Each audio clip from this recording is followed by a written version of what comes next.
one thing we used to always call the Saeco brew unit in the warehouse when working on machines would be a barista. Because essentially that's exactly what your brew unit's doing in your machine. Okay. Now what I've done here is I've taken out, the only thing that really makes a Saeco brew unit different than anything else is the coffee dispensing assembly. As you can see here, all these brew units are really the same for like 80% of it, except for where the coffee is dispensing, depending on where your door is, and depending on, you know, just the actual makeup of your machine. Okay. And so with this, the coffee funnels can differ too. Okay. Just depending on how, you know, you can see here that these coffee funnels aren't as high. These ones are a little higher because of the way the coffee is being dispensed into it. Mm-hmm. But the thing that's important is every single one of these is doing the exact same thing. And that is gathering your coffee grounds right through your coffee funnel.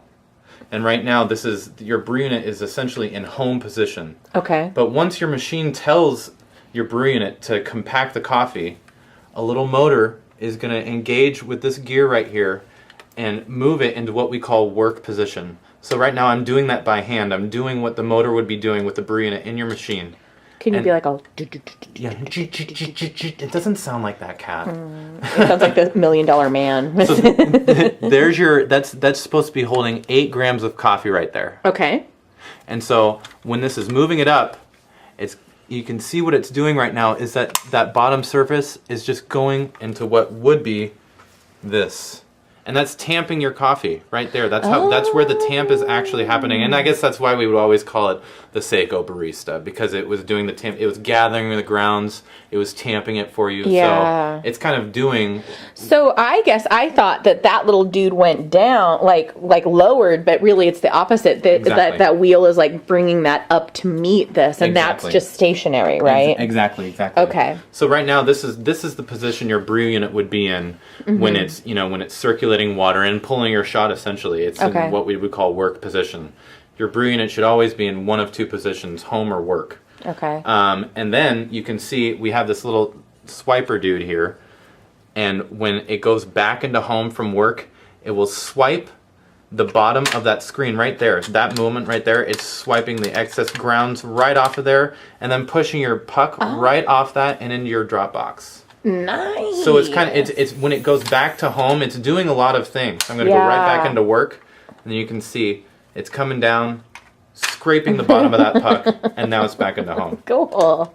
So that's what that's doing. All right. Now, I can spray down these brew groups regularly just with hot water and stuff, but do I need to do more stuff to them? Well, they're dishwasher safe. Oh, okay. In our refurb line, they always throw them in the dishwasher, and people, I've talked to a lot of customers over the phone, they always throw their brew unit in the dishwasher. I'm not sure how mandatory that is. I'd say if you're pulling shots out of your super automatic every day, to give this a good rinse down with, your faucet. If you have one of those faucets that comes off, you can spray it, get all those grounds out of there.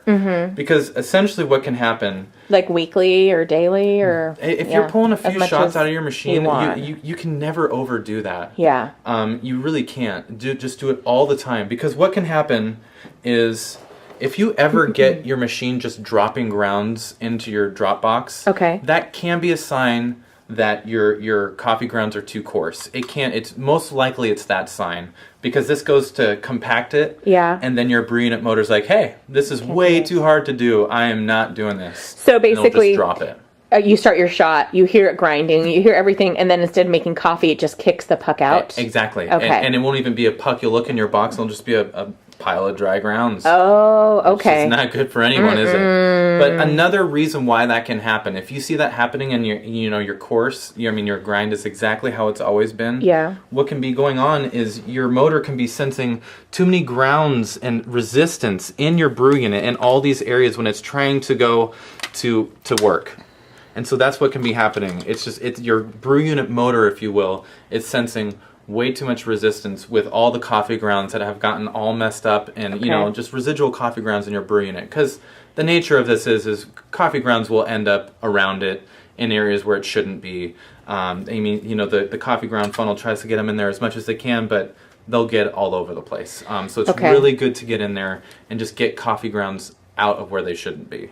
Okay, so I spray it down regularly, maybe throw it in my dishwasher every so often. Do I want to take it apart or anything? Or is it really just spraying it down or doing, What's your advice? Yeah, you do want to take it apart. Okay. You know, not every time you spray it down, of course, but I'd say, you know, you have your screen that's in there, and you probably want to take that out and give it a good wipe down when it's time. And I'd say to do that if you're pulling shots on a daily basis. Is that the screen you're talking about? Exactly. Okay. And we'll go over right now at how to take that out. But yeah, I wouldn't take your screen out every time you're rinsing it down, but probably once a month. Okay. If you're only pulling shots just on the weekends or something like that, you probably want to do it once every 3 months. But it's very easy. It's a very simple thing to do. Now, some machines, let me see here. Let's go over the machines these go to. How about that? Sounds good. Okay. Okay. So this brew unit right here, the coffee dispenser is facing into the machine. This is the brew unit essentially for any Odea, any Talea, or any Cynthia.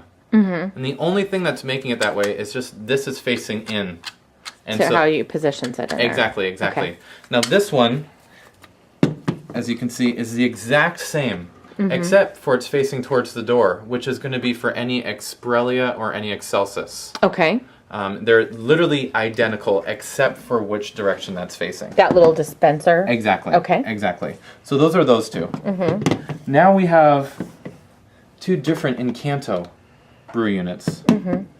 You know, the coffee funnel is exactly the same, but as you can see, it's almost like it's connecting to the door here with almost like a female connection. But this one is connecting to the door with more of a male connection. I see. So it's really very, very, very similar. Okay. And then we have our Vienna. Typically, there's another elbow coming off of here facing down through the door. Oh, okay. It just clips on there. It's a separate part. But yeah, that's for your Vienna. And I think, we have a different version for the Encanto as well. Oh, okay. Another Encanto. Yeah, and it's just, there's less of a coffee funnel. It's pretty much the same as those ones. Okay. But let's start off with the Encanto ones, because if you have this brew unit, you should have received this really cool tool. Yay. And it's got a little bit of an Allen key there. And so all you're going to do is put that right here. It fits perfectly right on the top of this dispenser assembly. Okay. And you put it there. Now, if I don't have that tool or I lost it or whatever, can I just use an Allen wrench? Yeah, okay. You can. Actually, you can use, let's see, it's a 5. It's an Allen 5 is Allen the measurement. 5, okay. And that does fit in there just fine. Got it. So if you lose that key. Yeah, you'll be just fine. I'm sure you can buy this part. And also, like our refurbs, we don't always have those, so you might not always get it. So, exactly. But you could do that. Exactly. Okay. A nice 5 size Allen will do the trick just fine. Okay. And what you want to do is hold onto that screen with your fingers, because if you start turning this without applying any pressure here, it's just going to keep on turning the screen, and it's not going to do anything. Okay. So I'm holding on to the screen down here. I'm putting some friction on there, and I'm just turning. And I can already feel the screen down there. Hello, is coming free. It's got a little bit more here. We're almost there. Freedom.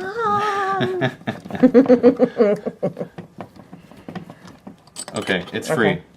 Now the screw itself is fixed to the screen. Oh, okay. You know, so that's kind of why you can't unscrew this that way. You got to do it from above, because it's kind of, it's got a locking nut on there, if you will. I see. Okay. So yeah, this is a good thing. Now you could soak this, you could scrub it. You could do this standard screen check. Hold it up to the light. See how many holes are obstructed. If you got to clean any out. Just give it a nice good scrub, because this will do a lot for your machine. If this is really clogged and a lot of the holes are obstructed with coffee, your pump's going to be working harder. If your pump's working harder, then it's going to fail sooner. Coffee's not going to taste very good. Yeah, exactly. Yeah, you're going to have a lot of residual coffee in there that you don't want to taste. Grody town. Exactly. Okay. So now we have that out. What else do I want to do? I'd say that's the big thing. That is one really good way. I'd say the biggest thing habitually is to rinse this thing down, get all the coffee out. Second thing would be this. Okay. The third thing would be, this is a brand new brew unit, and you can see the factory lubricant. And these, I'm not sure how well the light is there, but okay, I see a little bit. Yeah, we have all these channels, and you can see the lubricant in there, and those are all really good channels to put lubricant in the brew unit lubricant that you can buy. But not too much, because we have seen people go a little crazy. Yeah, that's true. And it mixes with the coffee grounds, and it kind of turns into a weird little cement. No, exactly. And that's if you go in there and start applying brew unit lubricant like every week or something. Well, yeah, and especially if you still have grounds in there. Yeah. Then you're right. But that's why that rinse on a daily basis, maybe a weekly basis, depending on how often you use your machine, is really important. So, am I only applying that lubricant if I don't see any? Yeah. Like, if I see some, then I'm good.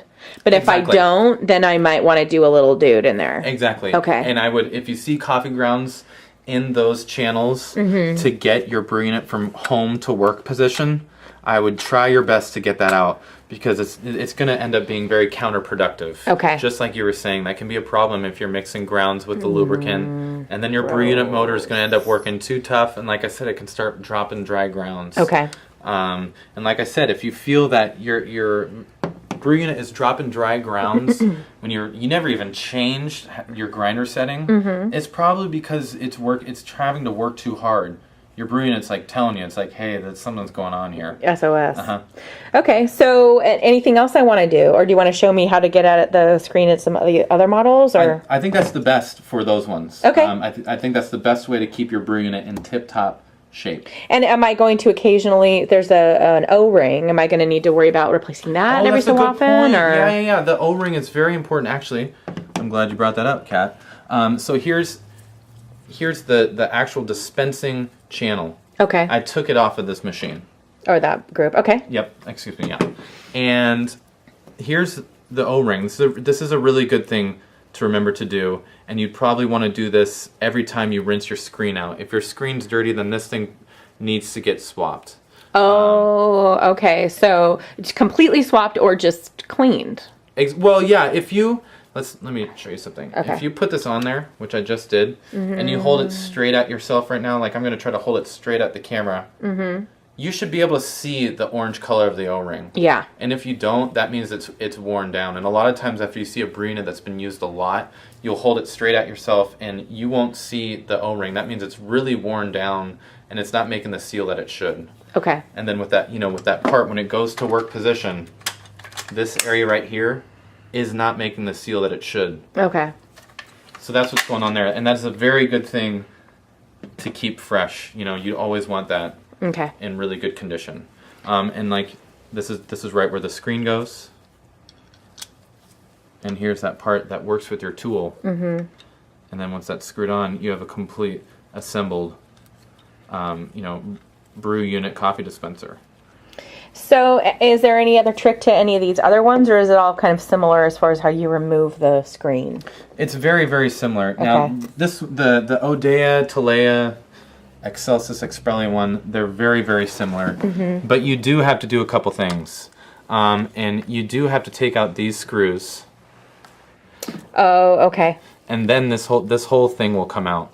Because it's kind of, I think you can undo the screen by yourself with your hand, but it's a little tricky. So you remove those two screws. Exactly. And then that whole top part comes off? Exactly. Okay. Exactly. The whole thing comes right off. And then how do I then get at the screen? Is it the same way? Exactly. It's the exact same way. I see.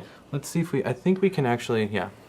I think we can do this right now if we tried. But I think we need to get a T10 screwdriver. Okay. But yeah, you'd want to do the exact same thing. So you unscrew this black part here will drop down. This will stay. Exactly. Okay, and then you would get at it with the Allen wrench again. Exactly. Okay, cool. All right, B. So we talked about home position. We talked about work position. What about party position? Ooh. Yeah, I'm a little concerned. Maybe these machines aren't quite as fun. The brew unit is on the same page with party position. That's more of a Seattle Coffee Gear employee. Okay, all right. So that is our Saeco brew unit, super automatic brew unit, like cleaning and maintenance. Exactly. Anything else? I don't think so. All right. Thank you, B. No problem.